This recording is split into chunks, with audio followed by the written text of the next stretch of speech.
I'm back and I have more news for you. With midterm elections around the corner, do you know that HUD is a program designed to help elderly, disabled, and individuals and our families who are of low income? Nearly 60% of all occupants of HUD properties are illegal immigrants. According to HUD in 2018, more than 554,000 homeless native-born legal citizens of the US of A are homeless. 40% of which are our veterans who fought for this country. That is, and who were patriotic. That is the thanks they get for supporting and protecting America. These same illegal immigrants get one or more welfare programs, welfare assistance, cash aid or food stamps. That is twice the rate, more than twice the rate that legal native-born citizens receive it. With this wave of illegal unaccompanied minors entering the border illegally, there is a link between that and this mystery illness that our fine news stations such as CNA and others do not want to tell you about.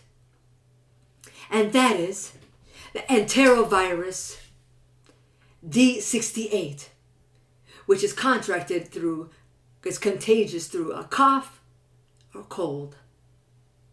Like symptoms, cold-like, from person to person. That respiratory illness then manifests into acute flaccid mellitus, which is an autoimmune disease which attacks the brain and spinal cord.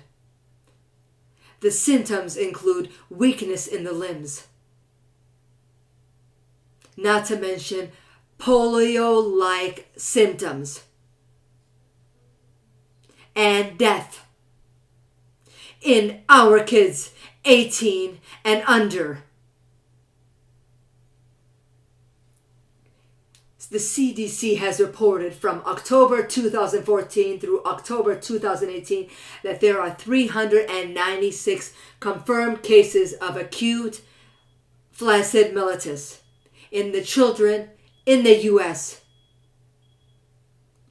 Probably, most likely, spread by these illegal, unaccompanied, unchecked kids.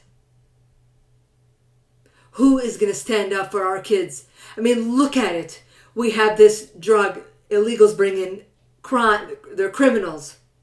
Not all, but they know who they are. There's the MS-13 gang members, if I'm correct, but that gang number. And then we have drugs coming in. We have a drug called fentanyl. They say it's worse than heroin and cocaine. This drug has claimed around 70,000 lives, U.S. lives, a year.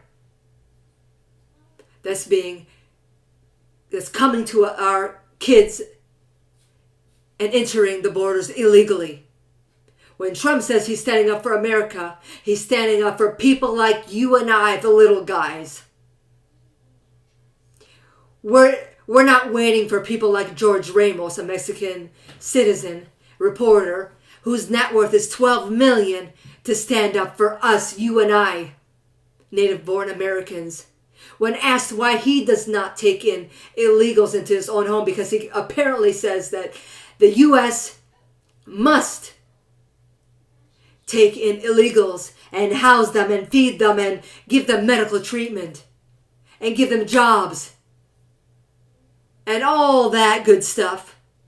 And when asked why he hasn't brought them into his own home, his own bubble-gated community, he diverted himself away from that question and just went back to, it is the responsibility to bring in these illegals and give them the best care and throw aside our poor kids who are being afflicted with this mystery illness.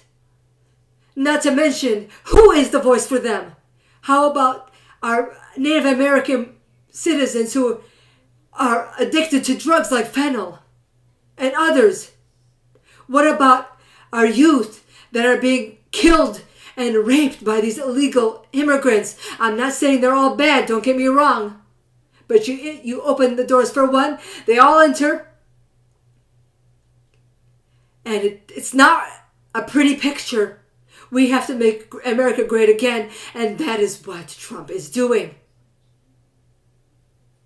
Now, when you go to the polls, you vote Republican. I am not here to make my bank account fancy. I'm here to stand up for people like you and I. The voice for those kids who are afflicted with this mystery illness. The ones that are others that are murdered by these illegal immigrants who are murdered and raped. Because who will be the voice for them?